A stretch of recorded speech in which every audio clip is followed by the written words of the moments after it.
Welcome back. I am so excited to continue this conversation on crowdfunding secrets. Noel.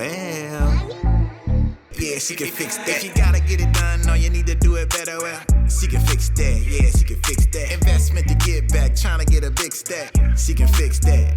Let's fix that. So let's talk confessions, because I think this is so fun, because you're talking about communication, and that was one of the things that we really had to learn. So what are some of the biggest concerns that our new unaccredited investors had? Like, let's give them the real. Okay, so disclaimer, like you said, this is new to people.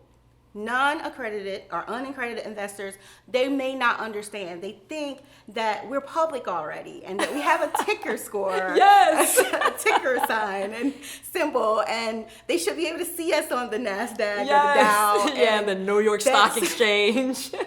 They're like, what's your symbol? And we're like, what?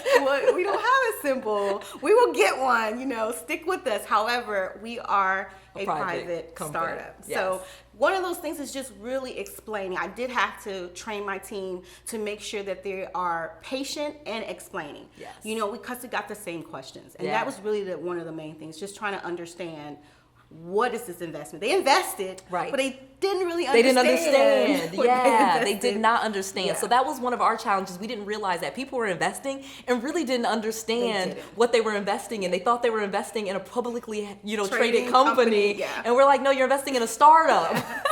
Where's the app so I can see it go up and down? Yeah, no. fun stuff. So now that we realized that we needed to do really good with customer service and explain their investment, because our unaccredited investors did not understand, talk to me about this third party that's like holding the money. Okay. For us, you mentioned that. Yes, it's a process. There is the company or the platform that you do your investment on, and then there's the third party who actually holds the money, and then there's a company that you're investing in. Right.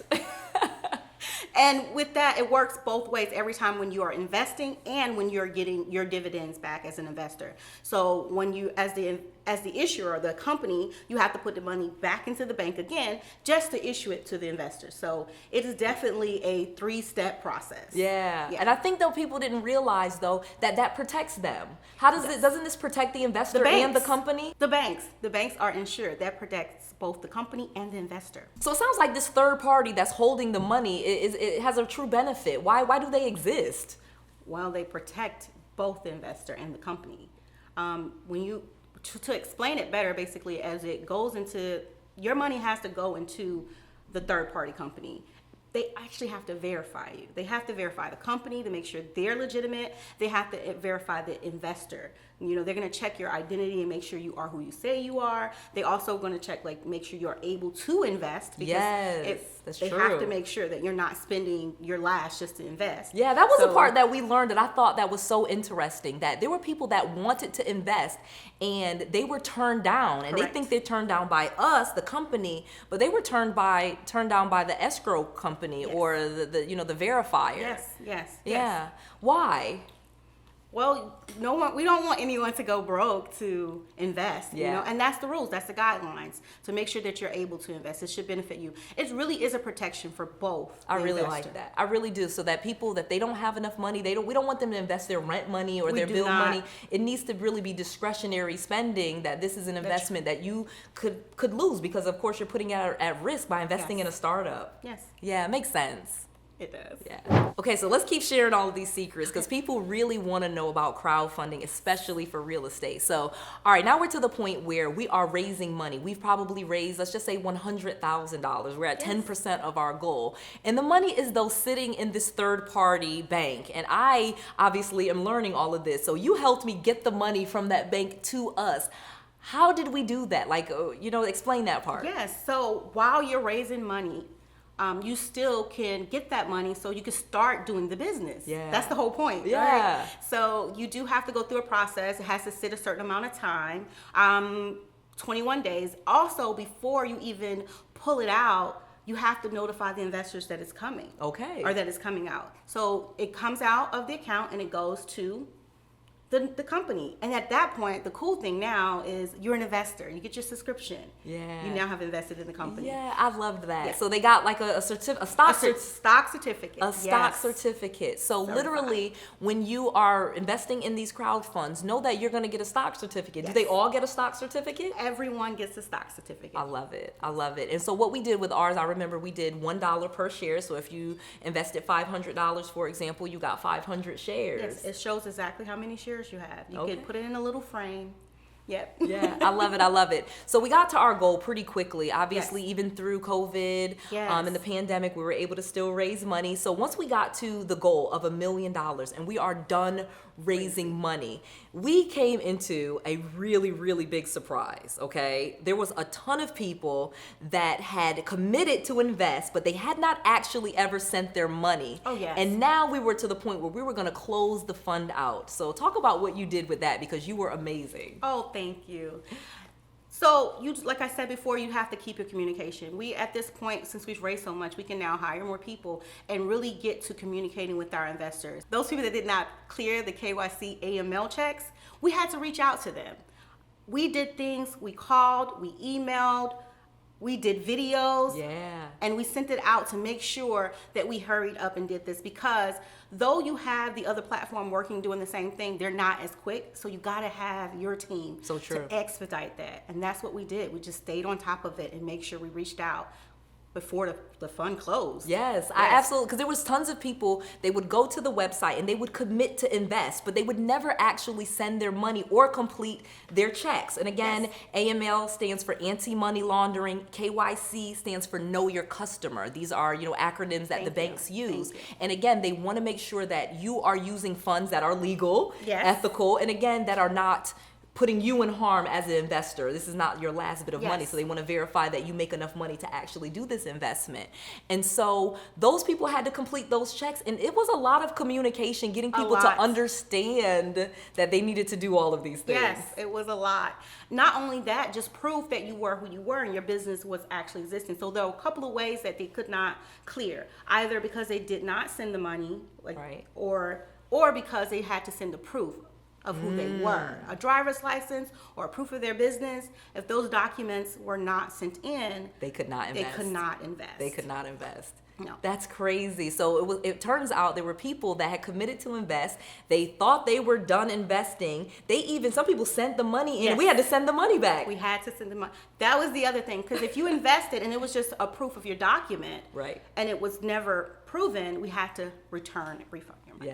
Yeah. So that was fun. You actually raised more money than we could More even keep. than we could keep, according to the crowdfunding. Yeah. Yeah, fun stuff. So we raised the money. We're about to close the fund. Now what? All right, so now back to me. So of course now the ball is back in my court. So we've closed the fund, and now we have all of this money to buy real estate, to hire people, to get cleaners, to buy furniture, to buy furnishings for all of our property. Tell the truth. What were some of the first mistakes that we made?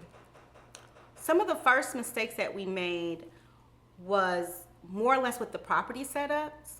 The property setups, we learned how to get a system down, but you had to actually learn that. So it would take longer in the beginning. Yes. A lot longer in the beginning Yes. to set up these properties. But once we got that system And I down, think part of that, though, was due to COVID. We were having a ton of issues sourcing furniture. A lot of the prices that we had priced on furniture prior to the pandemic were completely different now.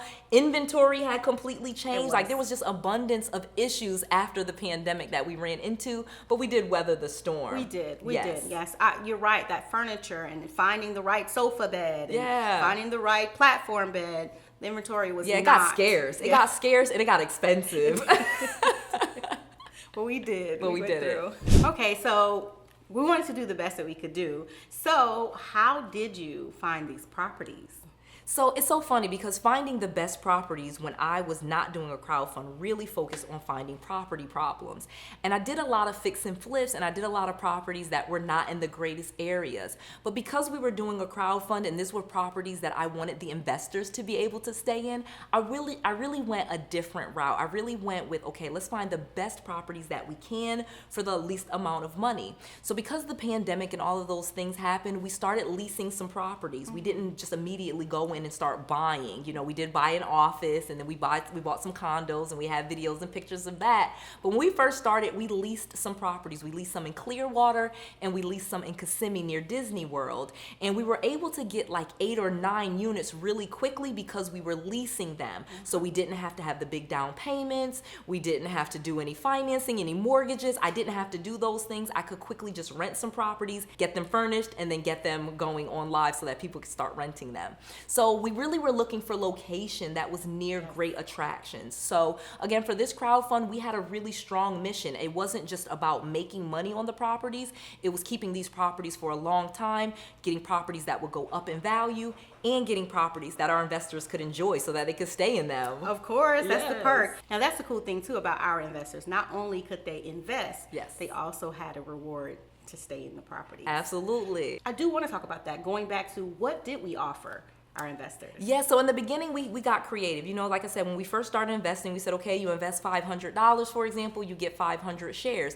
And that was really great for people, but then we started taking a bit further. Like, okay, well, if you have properties that you want to lease to us, we will lease them from you. And we still offer that to this day. And you can submit properties, our investors can, that we can lease or we could buy so that we can build our portfolio really quickly.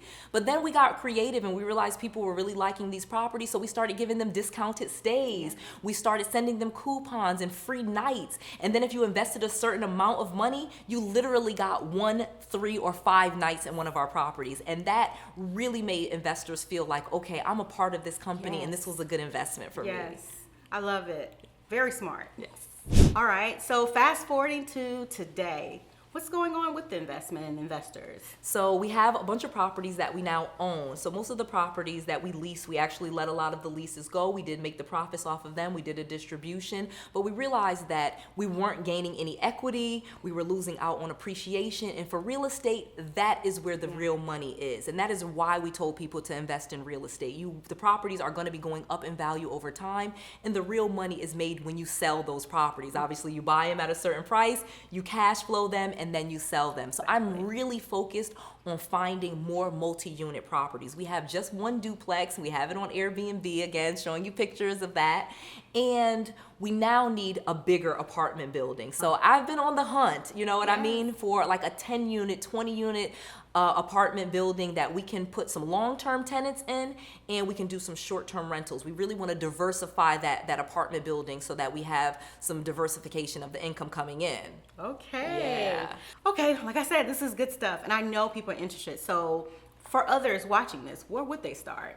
So again, the thing, you could do this with any business. I want to make that really clear. This is not just about real estate. You could do this with a hair salon, a barber, a landscaping company. You name it, you can do a crowdfund for it, and people will invest in your business. All you have to do is give them a reason to invest. What's some of the perks that you can offer them? What, you know, like if you are a barber shop and you wanted to open a chain of barber shops, wouldn't you offer some of your investors a free haircut, or, you know, just things like that? So you really want to start thinking about what are some benefits that you could offer to someone in exchange for their investment. That is going to be the key to this. These are unaccredited investors. These are normal Joe Schmo people. They are not like looking on the stock exchange trying to find Microsoft. They really want to help you, and you want to help them. So create a win-win situation. Easily put together a pitch deck and just get going. The thing about it, I feel like, is too many people wait. Just go. There you have it. Wow, that was an amazing episode. I hope you really enjoyed it. I have a perfect gift just for you, and it's absolutely free. I have a cheat sheet to crowdfunding with all of our secrets all laid out. Just go to noellsfreegift.com and download your copy today. That's Noelle, Noelle with an S, noellsfreegift.com. I just want to make sure that you have all of the resources, all of the tools, and all of the knowledge that you need to be successful. This is Noelle. To your success.